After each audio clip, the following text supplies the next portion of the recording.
Welcome back to Stamp Staff Podcast and how we can help you with virtual assistants and what virtual assistants can do for you. So on the previous episode, hopefully that you watched, we talked about inside sales agents and what a virtual assistant can do for you in setting appointments. And those are really appointment setters. Today, what we're going to be talking about is the customer service and database manager virtual assistant, which are not appointment setters at all. So what can a customer service and database manager do virtually? Yeah, so this is the position that there's no doubt 100% should all be virtual.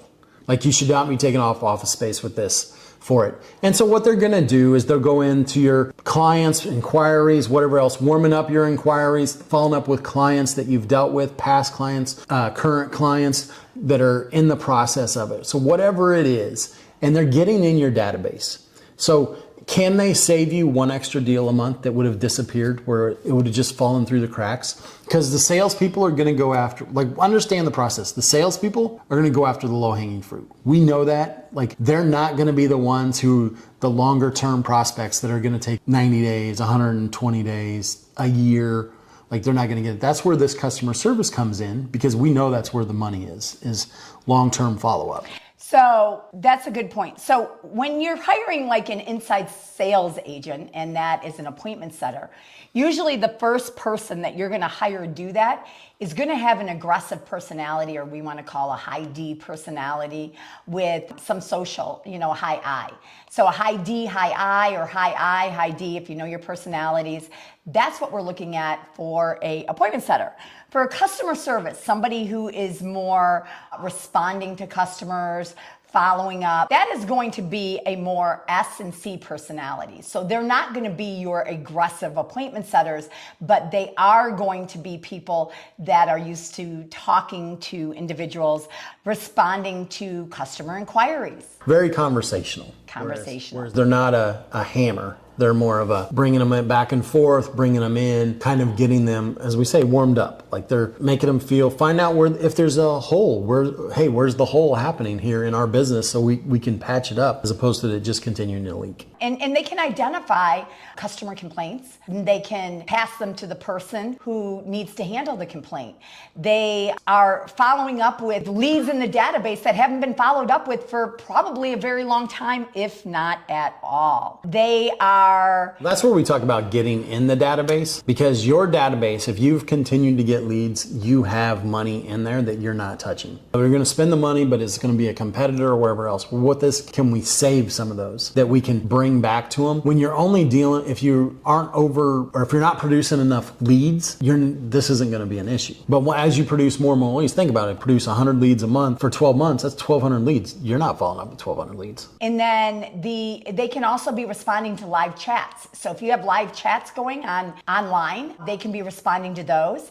And what we find is, even if you don't have an inside sales agent making appointments, and that's you making the appointments, what we find is that you also are looking at the low-hanging fruit and aren't following up with long-term leads. So this is what they can be doing. And the great thing is, these individuals, if you hire them right, also do have some detail, personality, so they can be managing your database. So they can be also, if you are in mortgages or real estate or any industry pretty much, they can be looking at the salesperson's notes and making sure that the salesperson is actually following up with the leads that they're supposed to be following up with, adding the correct notes and the correct follow-up systems. Yeah, exactly. If you're in industry and you get inbound leads where it's people saying, hey, I want to do this, or I want to buy this, and then you're handing those off to a sales rep, a salesperson, somebody in your office maybe, they're going in and making sure they're actually calling. Mm-hmm. Because you will find that even those slip through the crack, because the salespeople get busy, somebody else says yes to whatever it is you're selling, and these are just sitting there and they're like, yeah, I gave you 2 days ago somebody who wanted to buy this or wanted to sell this or whatever it is they're looking to do. You'll find that the sales rep hasn't done it. And if you don't have a backup to that, just that person there that the sales reps know that somebody's going to be looking at their stuff makes your sales reps better. Yep. That position right there is gold. Even if they don't ever find anything, just making sure that the sales reps are more on point is worth millions. They can actually answer incoming calls because there are so many great apps and great tools that you can actually have your phones go to certain people. They can actually answer your phones. So you have live people instead of going into your answering services. Voicemail. So you can actually have them doing that. You can have them calling, getting feedback. So if you have appointments or if they're working. Or sales reps go on appointments, or if you've given them something, how's it going? How's the process going? Are you having any issues with it? Any type of thing that customer service, and I'll bet your customers, because it's not a hammer sale, so this is a person that's just a conversation, your customers will find customer satisfaction will go up because of it. And also, like if you're in real estate, they can be calling other agents to get feedback on your listings, because that doesn't happen most of the time. Because as soon as you get busy, you might have something automated that goes out and they aren't answering it.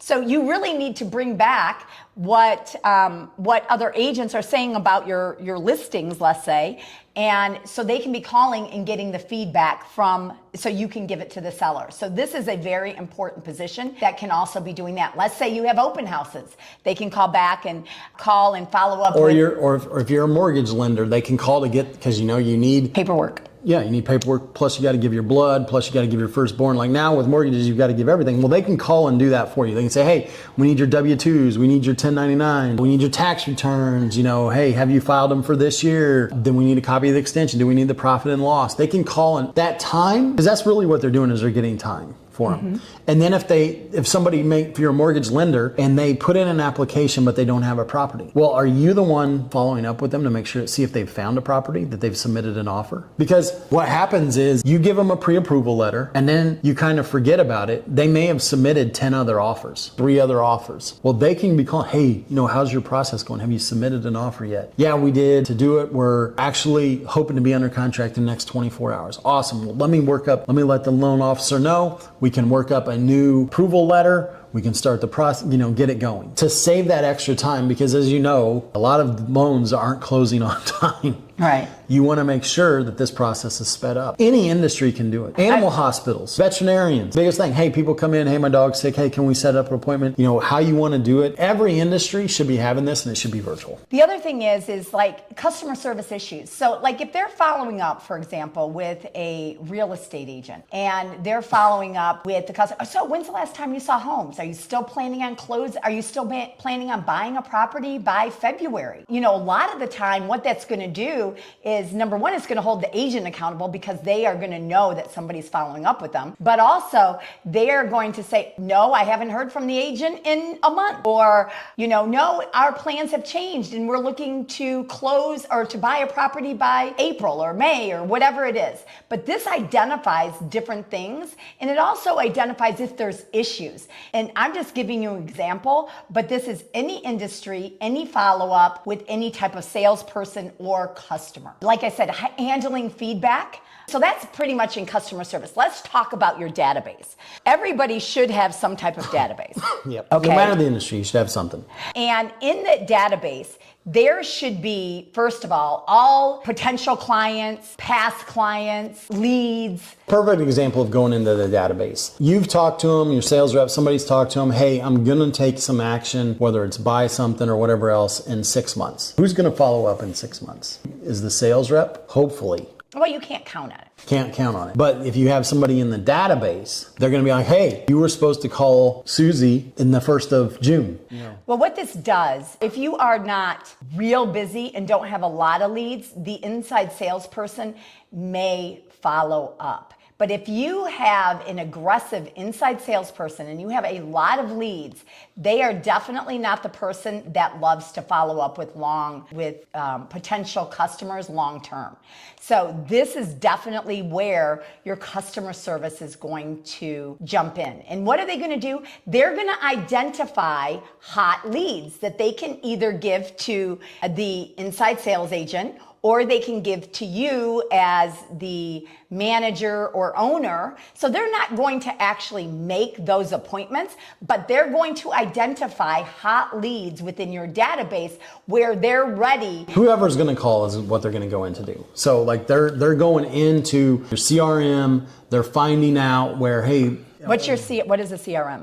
Your management system that you Yeah. do it. You're talking about your database, you're talking about your CRM, you're talking about wherever you store your leads. They're getting in there and they're actually working them, finding out, hey, you were supposed to call them in July, you were supposed to call them and they said they were going to buy in 3 months, or they said whatever it is, they're in there making it done. Or if you have a team that's working and so you want to check, okay, you have 2 sales reps, 14 sales reps. This sales rep said that this person was needing help with some type of financing, let's say. Database manager goes in there, hey, there's not been an update in 60 days with financing. And they're also holding your salespeople, or they can, or whoever is supposed to be making the calls in the database, or even the inside sales, and they're actually going in there to make sure that these calls are happening, to make sure that these notes are happening, to make sure that everybody in the database has some type of follow-up system, that they can also send out any type of, for example, videos. If you're making videos that need to go out to your database, follow-up videos, they can be sending those.